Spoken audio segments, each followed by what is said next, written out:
Welcome to the channel for jobs. अस्सलाम वालेकुम dear viewers, अगर आप लोगों ने ओवरऑल पाकिस्तान से एएसएफ यानी एयरपोर्ट सिक्योरिटी फोर्स में जिस भी जॉब या पोस्ट पर अप्लाई किया है, ये वीडियो आपके लिए हद से ज़्यादा इंपॉर्टेंट है, क्योंकि इस वीडियो में पास टेस्ट रिपीटेड क्वेश्चन डिस्कस करने लगे। मुकम्मल एक पेपर पास जो क्वेश्चन वाला पेपर इस वीडियो में डिस्कस करेंगे, ताकि आप लोगों को पता चल सकेगा कि किस तरह के क्वेश्चन आते हैं और दूसरे क्वेश्चन अक्सर क्वेश्चन जो रिपीट भी होते हैं। तो आप लोगों को इस बात का आइडिया हो जाएगा कि इंग्लिश के, पाकिस्तान स्टडी के, वर्ड जीके के, एवरीडे साइंस के, मैथ के, इंटेलिजेंस के या इस्लामिक स्टडी के किस तरह के क्वेश्चन आते हैं। तो दूसरा, आप लोगों की तैयारी भी इस वीडियो से काफ़ी ज़्यादा हो जाएगी। तो काफ़ी ज़्यादा इंपॉर्टेंट वीडियो है, अगर मुकम्मल देखेंगे काफ़ी ज़्यादा आप लोगों को इसी एक वीडियो से फ़ायदा होगा। और नेक्स्ट भी कुछ वीडियो अपलोड करूँगा, तो वीडियो का बाकायदा आगाज़ करते हैं। Question number 1, first school at dash was established by sir Syed Ahmed Khan. यानी इस क्वेश्चन में ये पूछा गया है कि सर सैयद अहमद खान ने स्कूल कायम किया था, पहला जो स्कूल कहाँ पे कायम किया था। तो इसका राइट आंसर बनता है सी ऑप्शन, मुरादाबाद में। सर सैयद अहमद खान ने जो पहला स्कूल खोला था मुरादाबाद में। तो आप लोगों को डेट का भी पता होना चाहिए, जो पहला स्कूल खोला गया था ये 1858 में। ये भी आप लोगों ने याद रखना है, 1858 में सर सैयद अहमद खान ने पहला स्कूल बरसगीर में यानी सब कॉन्टिनेंट में खोला था। तो इसके बाद अगर बात करें, कुछ और स्कूल भी खोले थे 1863, 1862 और 63 में। गाजीपुरा या गाजियाबाद में 1862 और 63 में भी स्कूल खोले गए थे, ये भी आप लोगों को पता होना चाहिए। तो यहाँ पे अगर बात करते चलें सर सैयद अहमद खान की, तो सर सैयद अहमद खान पैदा हुए 1817 में, यानी 1817 में सर सैयद अहमद खान पैदा हुए और 1898 में सर सैयद अहमद खान ने वफ़ात पाई। तो सर सैयद अहमद खान से कुछ चीज़ें जो मोस्ट इंपॉर्टेंट जो पूछी जा सकती हैं आप लोगों के टेस्ट में, वो ये हैं कि उर्दू हिंदी तनाज़ा 1867 में हुआ था, ये भी आप लोगों को पता होना चाहिए। तो मुहम्मदन एजुकेशन कॉन्फ्रेंस जो हुई थी 1886 में, ये भी आप लोगों को पता होना चाहिए, ये भी क्वेश्चन पूछा जा सकता है, ये भी सर सैयद अहमद खान से मनसूख है। 1886 में मुहम्मदन एजुकेशन कॉन्फ्रेंस हुई थी। तो सर सैयद अहमद खान ने ही MAO कॉलेज की 1875 में बुनियाद रखी थी, और बाद में वो 1920 में यूनिवर्सिटी का दर्जा इख्तियार कर गया था। तो ये इंपॉर्टेंट चीज़ें थी सर सैयद अहमद खान के बारे में, वो भी आप लोगों को बता दी। तो नेक्स्ट क्वेश्चन है, शिमला डिप्टेशन टुक प्लेस, यानी जो शिमला डिप्टेशन मतलब है कि हुई थी, कब हुई थी। तो इसका राइट आंसर बनता है ए ऑप्शन, 1906 यानी 1906 में जो शिमला डिप्टेशन हुई थी। तो यहाँ पे आप लोगों को बता दूं कि जो 1906 में ऑल इंडिया मुस्लिम लीग का क्याम भी हो गया था 30 दिसंबर 1906 में। ये आप लोगों ने एग्जैक्ट याद रखना है, 30 दिसंबर 1906 में ऑल इंडिया मुस्लिम लीग का क्याम आया। तो मुस्लिम लीग का जो पहले सदर थे sir Aga Khan, sir Aga Khan All India Muslim League के पहले सदर थे, ये भी आप लोगों को पता होना चाहिए।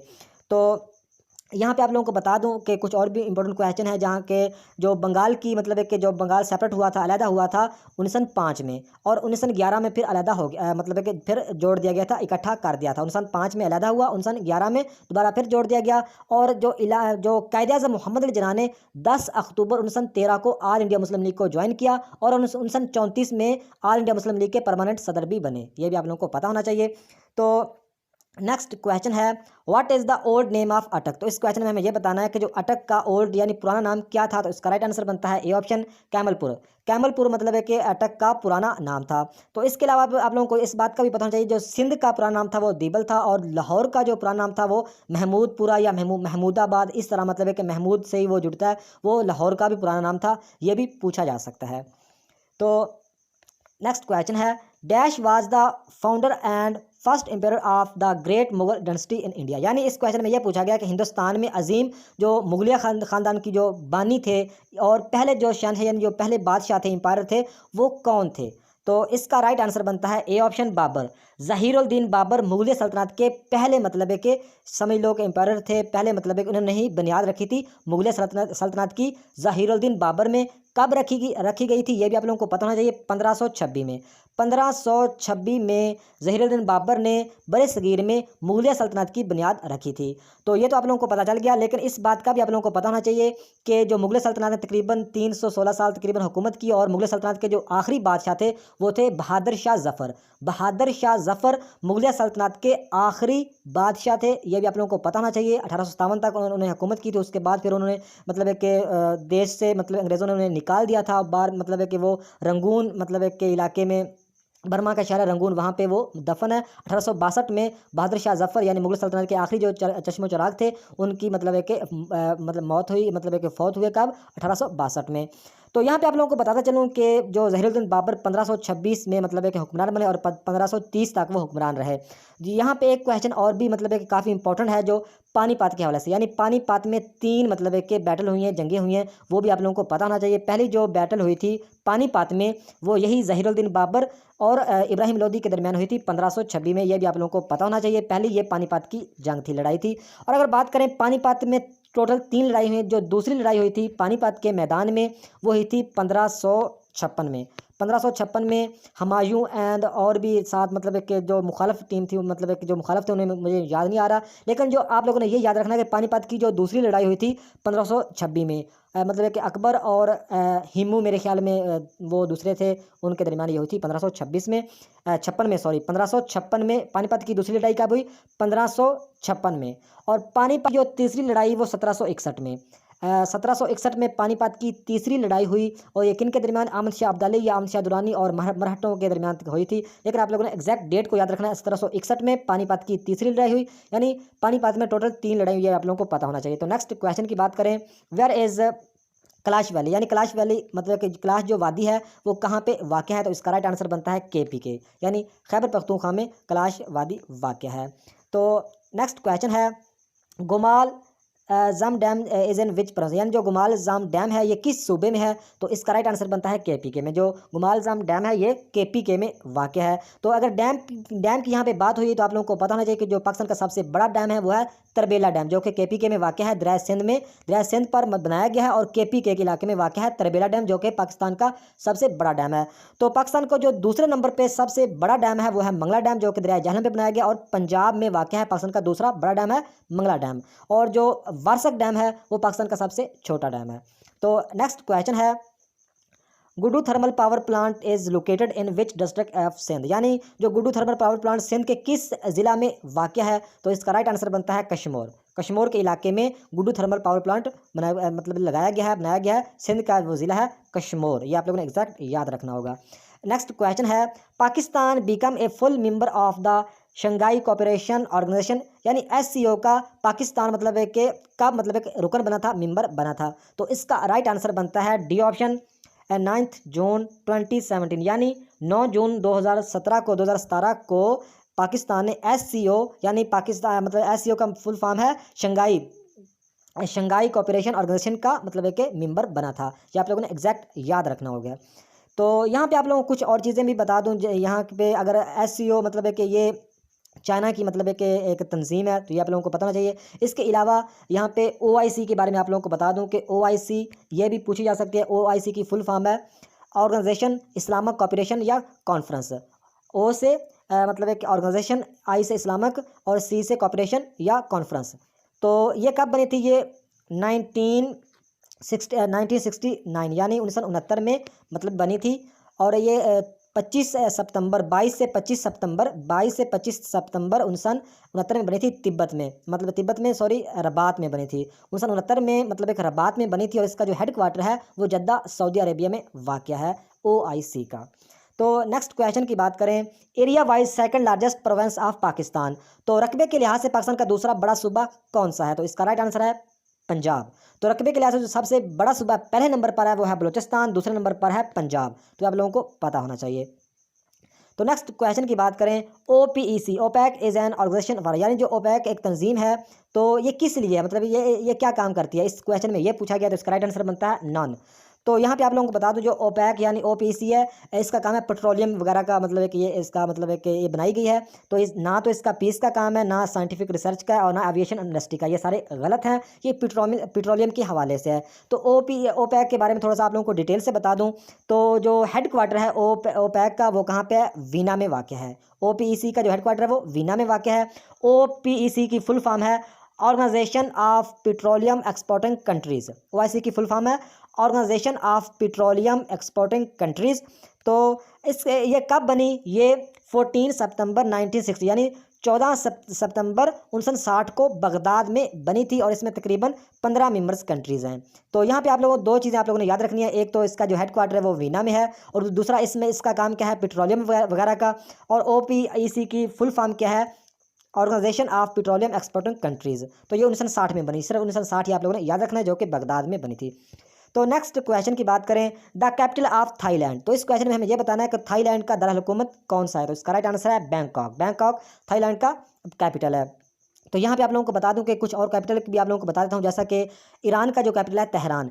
ईरान का कैपिटल है तेहरान और ईरान की करेंसी है रियाल। इसके अलावा अगर बात करें नेक्स्ट चाइना, चाइना का कैपिटल है बीजिंग। चाइना का कैपिटल बीजिंग और चाइना की करेंसी है युआन या रिनमिबी। युआन ज़्यादा फेमस है, युआन आप लोगों ने याद रखें, YUAN। चाइना की करेंसी है YUN युआन और चाइना का जो कैपिटल है वो है बीजिंग। यहाँ आगे बात करें अफगानिस्तान, तो अफगानिस्तान का कैपिटल है काबुल और अफगानिस्तान की करेंसी है अफगानी रुपी। नेक्स्ट बात करते हैं इंडिया की, तो इंडिया की जो करेंसी है वह रुपी और इंडिया का जो कैपिटल है वह है न्यू दिल्ली। तो नेक्स्ट बात करें बांग्लादेश की, तो बांग्लादेश का जो कैपिटल है वह है ढाका और बांग्लादेश की जो करेंसी है वह है टका। तो इसके अलावा अगर बात करें रशिया, जो कि एरिया वाइज पाकिस्तान पूरी दुनिया का सबसे बड़ा मुल्क है। एरिया वाइज रशिया पूरी दुनिया में सबसे बड़ा। रशिया का जो कैपिटल है मॉस्को और रशिया की जो करेंसी है वह है रबल, RUBLE रबल रशिया की करेंसी है।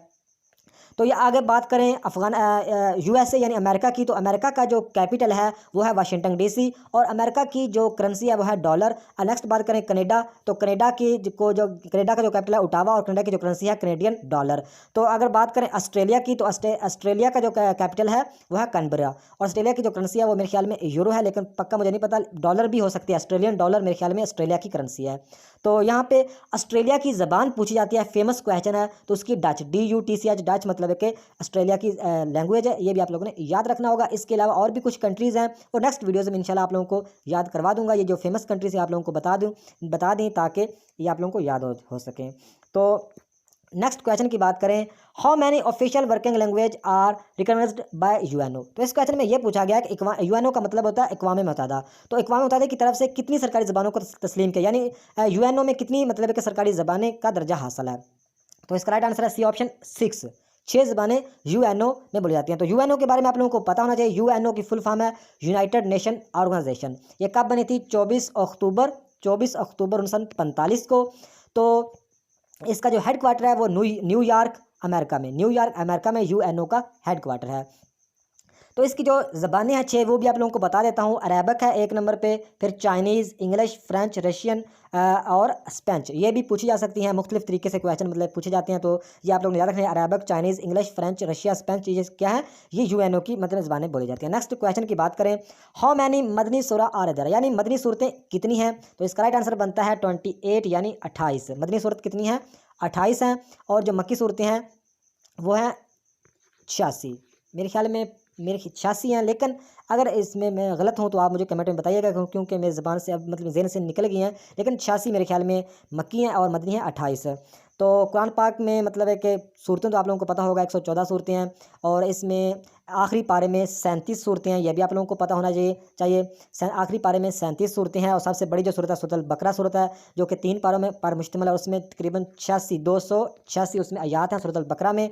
यह भी आप लोगों को पता होना चाहिए। और 282 नंबर पर जो सबसे बड़ी आयात है, लेकिन टोटल सूरत अल-बकरा में 286 आयात हैं। ये कुरान पाक की सबसे बड़ी सूरत है। कुरान पाक के जो आयात हैं 6666 और कुरान पाक की जो रुकू हैं वो हैं 540 या 558। ज़्यादा 558 लिखा होता है, लेकिन आप लोगों ने दोनों याद रखना है। कोई भी ऑप्शन में आप लोगों ने टिक करना होगा। 540 और 558 ये रुकू हैं।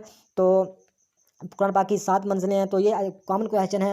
अगर आप लोगों ने इस्लामिक स्टडी की अच्छी तरह तैयारी करनी है तो इसकी एक वीडियो ऑलरेडी मैंने अपलोड किया, तकरीबन 27 मिनट की वीडियो। उस वीडियो का लिंक इस वीडियो के डिस्क्रिप्शन में मौजूद है। इसके अलावा पाकिस्तान स्टडी और वर्ड जीके की जो क्वेश्चन है उनकी तकरीबन 31 मिनट की एक वीडियो है, वो भी इस वीडियो के डिस्क्रिप्शन में उसका लिंक भी मिल जाएगा। इसके अलावा इंग्लिश की 5 वीडियो अपलोड की हैं, वो भी लाजमी देखो। नेक्स्ट वीडियो भी कुछ अपलोड करूँगा ताकि आप लोगों की जो ASF की तैयारी 100% हो जाए।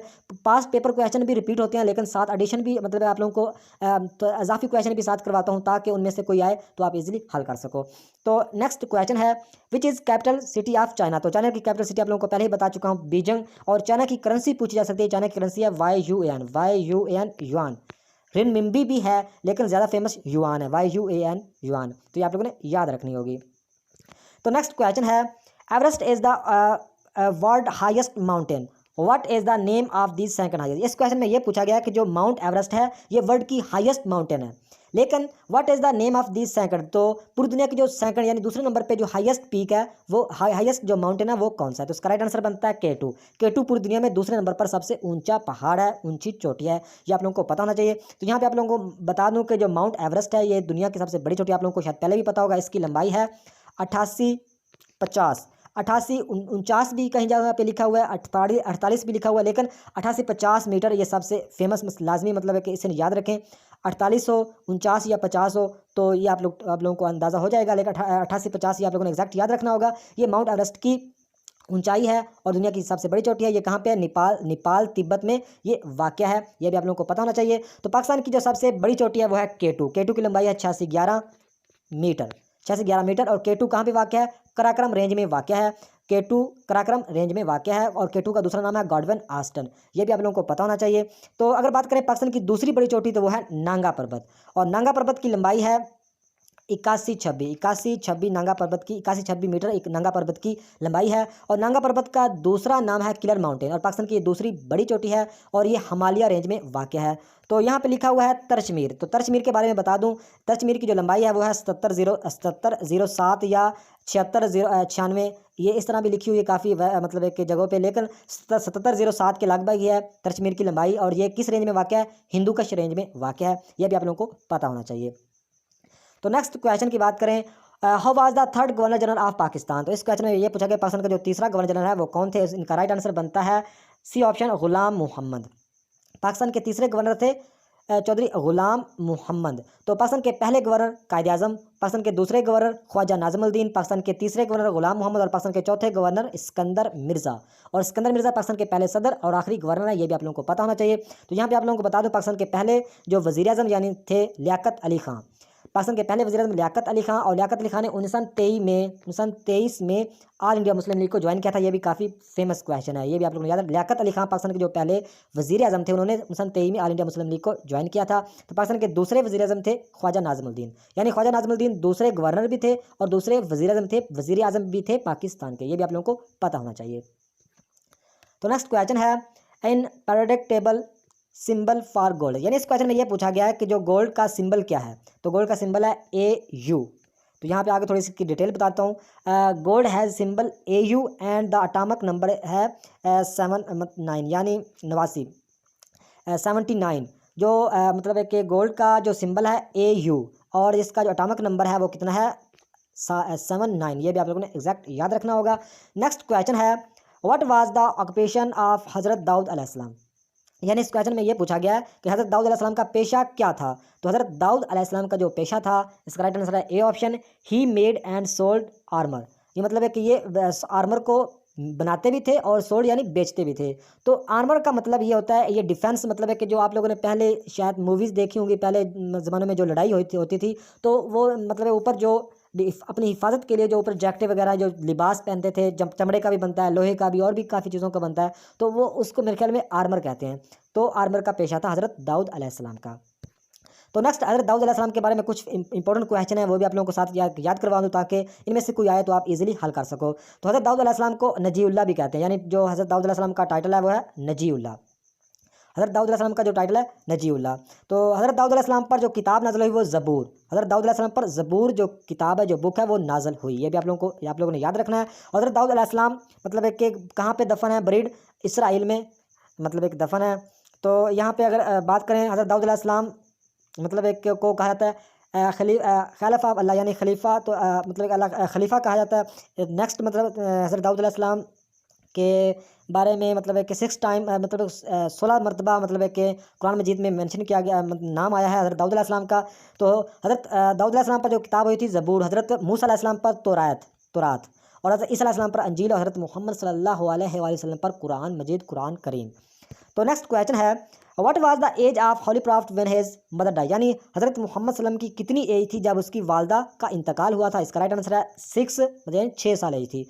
और ये क्वेश्चन भी आ सकता है कि जब हज़रत सल्लम की वफ़ा मतलब एक हज़रत सल्लम के दादा का इंतकाल हुआ तो उस वक्त हज़रत मोहम्मद सल्लल्लाहु अलैहि वसल्लम की कितनी उम्र थी? तो 8 साल। जब दादा का इंतकाल हुआ तो 8 साल, और जब वालदा का इंतकाल हुआ तो 6 साल। तो ये आप लोगों ने याद रखना है।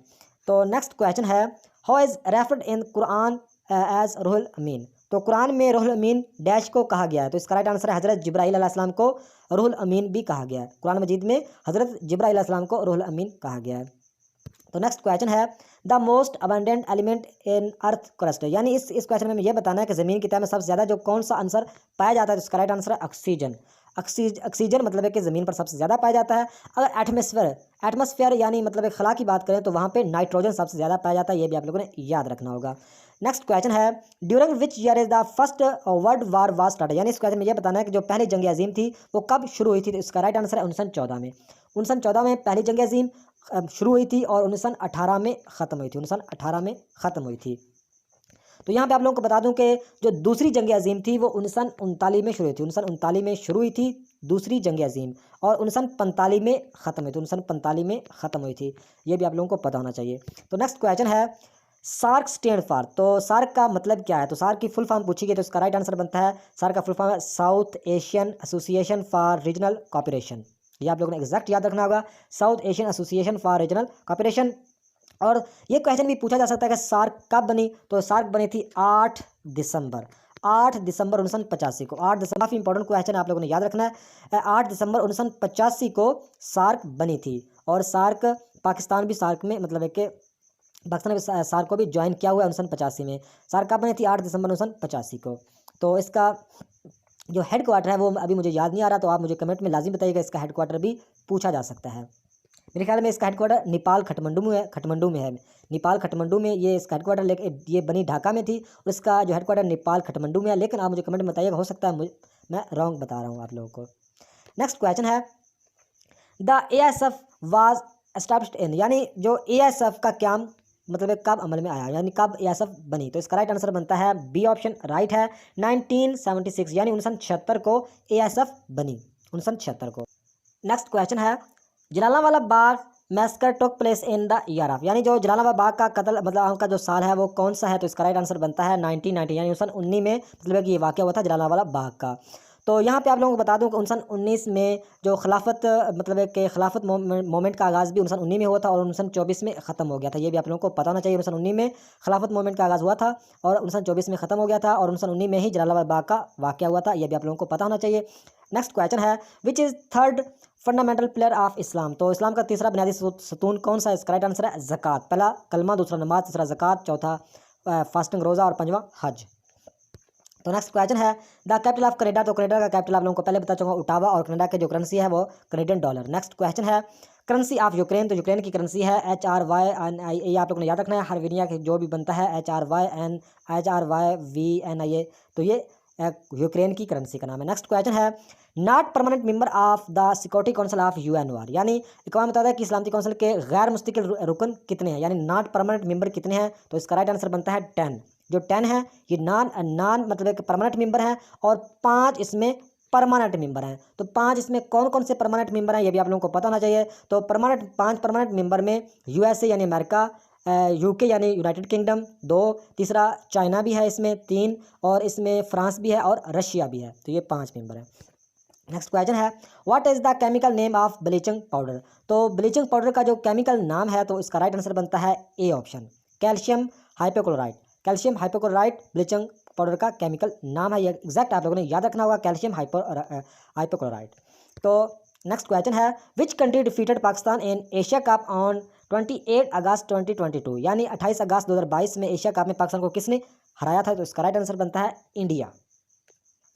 नेक्स्ट क्वेश्चन है, our body needs vitamin D, यानी हमारी बॉडी को विटामिन डी की ज़रूरत होती है। तो इसका राइट आंसर है ऑल ऑफ दीज, यानी इम्यून सिस्टम हेल्थ की भी ज़रूरत होती है, हेल्थी स्किन और proper aspiration and calcium stored in bones, तो इस सब की ज़रूरत होती है। इसका राइट आंसर बनता है ऑल ऑफ दीज। तो विटामिन डी होता है ये मतलब है कि बेसिकली ये हड्डियों के लिए मतलब है कि बेस्ट होता है। नेक्स्ट क्वेश्चन है, dash is the world highest value currency, तो इसका राइट आंसर बताना है इनमें से कौन सी हाईएस्ट वैल्यू करेंसी है। तो इसका राइट आंसर बनता है कुवैती दिनार। कुवैती दिनार जो है वो हाईएस्ट वैल्यू करेंसी है। तो नेक्स्ट क्वेश्चन है, in 14 Hijri battle of dash took place, यानी जो 14 हिजरी में कौन सी मतलब है कि बैटल हुई थी। इसका राइट आंसर है यरमूक। तो यहाँ पे आप लोगों को कुछ बता दूँ, हो सकता है आप लोगों को पहले भी पता हो लेकिन बता देता हूँ कि जो पहली हिजरी में मतलब है कि जो गज़वा अबवा हुआ था, दूसरी हिजरी में गज़वा बदर, दूसरी हिजरी में गज़वा बदर, तो 2 हिजरी को गज़वा बदर, 3 हिजरी को गज़वा अहद, 3 हिजरी को गज़वा अहद, 4 हिजरी को पता नहीं मुझे, और 5 हिजरी में गज़वा खंदक या गज़वा अहज़ाब, 6 हिजरी में सुलह हुदैबिया, 6 हिजरी में सुलह हुदैबिया, 7 हिजरी में गज़वा खैबर, 8 हिजरी में फ़तह मक्का, और फ़तह मक्का 8 हिजरी में हुआ था। तो 9 हिजरी में एक तो हज फ़र्ज़ हुई थी, इंपॉर्टेंट क्वेश्चन है, और दूसरा जो गज़वा तबूक ये भी मतलब है कि 9 हिजरी को ही हुआ, 9 हिजरी को हुआ था गज़वा तबूक भी। नेक्स्ट क्वेश्चन है सोल्व। ये क्वेश्चन है मैथ का। 0.0025 प्लस 0.285 मल्टीप्लाई 250। तो ये काफ़ी आसान क्वेश्चन है, तो ये मैं अगर हल करूँगा तो वीडियो काफ़ी लंबी हो जाएगी, इसलिए आप लोगों को बता देता हूँ कि सबसे पहले आप लोगों को पता है कि इस तरह का कोई भी क्वेश्चन आए तो अगर सबसे पहले आप लोगों को बता दूं कि सबसे पहले बड़ी ब्रैकेट को हल करते हैं, उसके बाद दरमियानी ब्रैकेट को, उसके बाद सबसे छोटी ब्रैकेट को। ये भी आप लोगों को पता होना चाहिए। अगर ब्रैकेट्स में क्वेश्चन ना हो तो सबसे पहले तकसीम को, फिर ज़रब को, फिर जमा को और फिर नफ़ी को। तो यहाँ पे मतलब क्या करेंगे, सबसे पहले हम इसको हल करेंगे, इसके बाद हम इसके साथ जमा कर देंगे, हमारा राइट आंसर आ जाएगा। इसका जवाब आप मुझे कमेंट में लाजिम बताइएंगे ताकि आप लोगों की प्रैक्टिस भी हो जाए। तो नेक्स्ट क्वेश्चन है व्हाट इज़ ए सेल। तो what is a cell, cell क्या है? इसका राइट आंसर है B option, smallest and basic unit of life. Smallest and basic unit of life, तो ये सेल है। नेक्स्ट क्वेश्चन है correct spelling of announcement. Announcement के जो करेक्ट स्पेलिंग है तो वो कौन से हैं? तो इसका राइट मतलब ये लिखा हुआ है ANNOUNCEMENT। तो करेक्ट स्पेलिंग के क्वेश्चन भी आप लोगों को इंग्लिश के लाजमी आते हैं। नेक्स्ट क्वेश्चन है ASF सर्व्स रूल्स फॉर्मेट। तो फ्रेम्ड, तो जो ASF ने मतलब रूल का मतलब है कि फ्रेम किए थे, इसका राइट आंसर बनता है 1978, यानी 1978 में ASF ने मतलब कि रूल्स को सर्व किया था। तो नेक्स्ट क्वेश्चन है fencing security wall around the airport is built to stop. तो इसका राइट आंसर बनता है एनिमल, टेररिस्ट, इलीगल एंट्री, यानी ऑल ऑफ दीज। तो नेक्स्ट क्वेश्चन है dash rules apply to ASF officers and members as punishment and rewards. तो इसका right answer बनता है B option, Pakistan army act 1952, यानी Pakistan army act 1952 rules apply होते हैं to ASF officers and members as punishment and rewards. काफ़ी मतलब important question है, इसको आप लोगों ने एग्जैक्ट याद रखना होगा। नेक्स्ट क्वेश्चन है the atomic number of sodium is 11, then the number of electron in sodium ion is. तो इसका राइट आंसर बनता है 10। तो इसको क्वेश्चन को भी आप लोगों ने रट्टा लगा लेना होगा कि एटॉमिक नंबर सोडियम में 11 होते हैं। अगर पूछ रहे हैं then the number of electrons in sodium ion में कितने होते हैं? 10 होते हैं। यह भी आप लोगों ने याद रखना है। तो नेक्स्ट क्वेश्चन है I have not meet him since Monday, here the word since. इस क्वेश्चन में हमें यह बताना है कि ये ऊपर सेंटेंस है I have not meet since Monday का मतलब होता है पीर से अब तक। पीर से अब तक यानी मंडे सोमवार भी कह सकते हैं, पीर से अब तक मतलब कि आप मुझसे नहीं मिले, इस तरह का इसका तर्जमा बनता है। तो इस बेसिकली इस जो सेंटेंस में हमें यह बताना है कि इसमें जो ऐसा सेंस क्या है। तो इसका राइट आंसर बनता है ये प्रपोजिशन है। तो आप लोगों के टेस्ट में जो इंग्लिश की बात करें, प्रपोजिशन से भी क्वेश्चन लाजमी आएंगे। Active and passive voice, parts of speech, tenses. तो ये 5-6 कैटेगरी बनते हैं। इसकी ऑलरेडी 5 वीडियो का लिंक इस वीडियो की डिस्क्रिप्शन में मौजूद है, वो वीडियो लाजमी देखो। इस वीडियो में इंग्लिश के क्वेश्चन कम मतलब है कि मुझे मिले हैं पास टेस्ट, इसलिए मतलब है कि जो क्वेश्चन मिले हैं 1-2 वो मैं इसमें वीडियो में ऐड किए हैं। लेकिन इसकी मुकम्मल कंसेप्ट वाइज अगर आप लोग तैयारी करना चाहते हैं तो 5 वीडियो का लिंक इस वीडियो की डिस्क्रिप्शन में मौजूद है। आप लोगों की इंग्लिश की तैयारी मुकम्मल हो जाएगी। तो नेक्स्ट वीडियो इंशाल्लाह अपलोड करता रहूँगा ताकि आप लोग अच्छी तरह ASF का टेस्ट पास कर सको। नेक्स्ट क्वेश्चन है Alexandria is sea port of. तो जो सिकंदरिया की बंदरगाह है, यानी अलेक्जेंड्रिया की जो सी पोर्ट है तो वो कहाँ पे है? इसका राइट आंसर है इजिप्ट। इजिप्ट मिस्र को कहते हैं। तो यहाँ पे आप लोगों को बता दूं कि इजिप्ट का जो कैपिटल है वो है कायरा। इजिप्ट, मिस्र का कैपिटल कायरा, और मिस्र की जो करेंसी है इजिप्टियन पाउंड। तो नेक्स्ट क्वेश्चन है earth rotates its axis from, यानी ज़मीन अपने महवर को इससे घूमती है। तो कहाँ से किस तरफ घूमती है? इसका राइट आंसर है west to east. West to east यानी मगरब से मशरक की तरफ ये घूमती है। ये आप लोगों ने एग्जैक्ट याद रखना होगा, काफ़ी इंपॉर्टेंट क्वेश्चन है। Earth rotates its axis from west to east, यानी मगरब से ईस्ट, मगरब से मशरक की तरफ। नेक्स्ट क्वेश्चन है if 10 men can do a job 48 days, in how many days will 6 men do the same job. यानी इस क्वेश्चन में यह पूछा गया है कि 10 आदमी एक काम को एक जॉब को 48 दिनों में करते हैं, तो हाउ मैनी डेज कितने दिन लगेंगे 6 आदमी उसी जो काम को करें। तो आप लोगों को बता दूं इस तरह का कोई भी क्वेश्चन आ जाए, इस तरह का इस तरह पूछा जाए, कीमतें कोई भी हूँ, तो आप लोगों का आसानी से मैं आप लोगों को बता देता हूँ कि आप आसानी से हल कर सको। क्या करना है, आप लोगों ने ऊपर वाले दोनों को लिखना है 10 × 48, नीचे वाला जो पूछा गया वो नीचे कर देना है। उसको आप लोगों ने सिंपल मतलब कि हल कर देना है। 6 × 6 8 6 का 48, तो ऊपर बचा 8 को 10 से ज़रब करेंगे तो 80 इसका राइट आंसर आ जाएगा। इस तरह कोई क्वेश्चन आएगा आप इस तरह हल करोगे, इसका 80 जवाब आता है। तो नेक्स्ट क्वेश्चन है, इस क्वेश्चन को आप लोगों ने समझना है, ये इंटेलिजेंस IQ का क्वेश्चन है कि Raza ranked 9th from the top and 38 from the bottom in a class, how many students are there in class. तो इस क्वेश्चन में ये पूछा गया कि रज़ा एक क्लास में ऊपर यानी ऊपर वाली साइड से 9वें नंबर पर है और नीचे वाली साइड से 38वें यानी 38वें नंबर पर है। तो हमें इस क्वेश्चन में ये बताना है कि how many students are there in class, यानी क्लास में टोटल कितने स्टूडेंट हैं। तो काफ़ी आसान सवाल है। देखें टॉप की तरफ वो मतलब कितनी तरफ है 9, यानी टॉप से वो 9वें नंबर पर, यानी टॉप से 9वें नंबर पर है, वो 9वें नंबर पर है रज़ा, लेकिन उससे पहले कितनी है 8 है, 8 हमने लिख लिए। तो नीचे यानी बॉटम का मतलब होता है नीचे, नीचे से ऊपर कितने नंबर पर है 38 यानी 38वें नंबर पर है, यानी वो तो 38वें नंबर पर है, लेकिन हम गिनेंगे कितने 37 गिनेंगे। तो 8 में 37 को जमा करें तो 7 7 और 14 15 5 एक हासिल, एक इसके साथ मिल गया, 3 और 4 45 बन गए। 45 में एक रज़ा को हम ऐड करेंगे तो कितना बन जाएगा 46 बनेगा। रज़ा तो एक ही है, एक ही काउंट होगा ना, तो इसका जवाब आएगा 46। बी ऑप्शन राइट है 46। ये आप लाजमी करिएगा, इसका जवाब कमेंट में भी लिखिएगा ताकि आप लोगों की प्रैक्टिस हो जाएगी। नेक्स्ट क्वेश्चन है a policeman wears a uniform because, यानी जो पुलिस वाले हैं ये मतलब है कि यूनिफॉर्म क्यों पहनते हैं, किसी की वजह क्या है। ए ऑप्शन में लिखा हुआ है उन्होंने it gives him smart appearance, यानी स्मार्ट यानी खूबसूरत स्मार्ट दिखने के लिए। बी ऑप्शन पे लिखा हुआ उन्होंने it is provided by the government fee, यानी गवर्नमेंट की तरफ से फ्री मिलती है इसलिए पहनते हैं। सी ऑप्शन पे लिखा हुआ है he can be recognised easily, यानी आसानी से पहचाने जाएँ तो इसलिए पहनते हैं। या डी ऑप्शन पे लिखा हुआ है it's care away from easily. तो इसका आप लोगों को भी पता होगा कि पुलिस वाले वर्दी इसलिए पहनाते हैं पुलिस वालों को कि वो आसानी से पहचाने जाते हैं। उसका राइट आंसर बनता है C option he can be recognised easily. C option इसका राइट आंसर बनता है। नेक्स्ट क्वेश्चन है morning is to breakfast as night is to, यानी इस क्वेश्चन में ये पूछा गया कि जो मॉर्निंग का तल्लक है ब्रेकफास्ट के साथ है, तो नाइट का तल्लक किसके साथ हो सकता है। ये 4 ऑप्शन दिए गए हैं। तो देखें मॉर्निंग में हम यानी सुबह को हम क्या करते हैं ब्रेकफास्ट यानी नाश्ता करते हैं। तो नाइट यानी रात को हम क्या करते हैं, तो आप लोगों को पता होगा रात को हम डिनर करते हैं। तो सी ऑप्शन राइट है डिनर। यानी ये इंटेलिजेंस इस तरह क्वेश्चन पूछा गया इसका लिंक इसके साथ है, तो नाइट का लिंक किसके साथ हो सकता है, लेकिन पीछे जो पूछा गया इसके हिसाब से आप लोगों ने आगे जवाब देना होता है। तो ये काफ़ी आसान क्वेश्चन था। नेक्स्ट क्वेश्चन है the price of 3 dozen eggs is 288, how many eggs will be purchased in amount of 360। इस क्वेश्चन में ये पूछा गया है कि जो 3 दर्जन एग्स यानी अंडे हैं वो तो 288 रुपये के आते हैं, लेकिन 360 रुपये के कितने अंडे आएंगे ये हमें इस क्वेश्चन में बताना है। तो देखें सबसे पहले हम ये चेक करेंगे कि 3 दर्जन, तो एक दर्जन में 12, चाहे दर्जन केले हों चाहे एग्स हों चाहे मतलब माल्टे हों या कोई भी चीज़ हो, तो एक दर्जन में कितनी होती है 12 होती है, 12 तादाद उसकी होती है। तो 3 को 12 से ज़रब करें तो जवाब कितना आता है 36 आता है। तो 36 को क्या हम करेंगे 288 से सिंपल तकसीम कर देंगे। इसका जो जवाब आएगा उसके हिसाब से हम लगाएंगे कि 360 के हमें कितने अंडे आएंगे।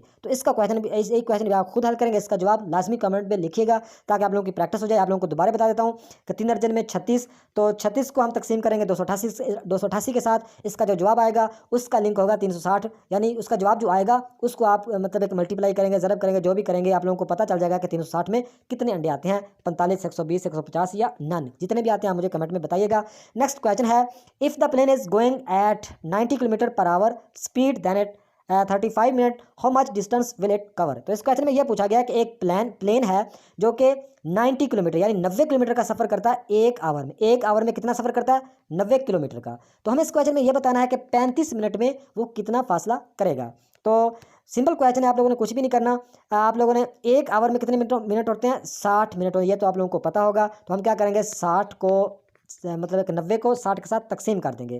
तो इसका जवाब मेरे ख्याल में 1.5 यानी 1.5 आता है। तो 1.5 को 35 के साथ क्या करना है 35 का साथ ज़रब कर देना है। तो इस तरह का कोई भी क्वेश्चन है आप सेम इस तरह हल करेंगे। तो 35 को 1.5 के साथ हम ज़रब करेंगे, उसका जवाब आता है मेरे ख्याल में 52.5 जो कि ऑप्शन में नहीं है। इसका राइट आंसर आएगा नन। तो ये आप मुझे करके लाजमी मतलब कमेंट में ये भी बताइएगा। तो ये थी आज की वीडियो। नेक्स्ट वीडियो तक खुदा हाफिज़।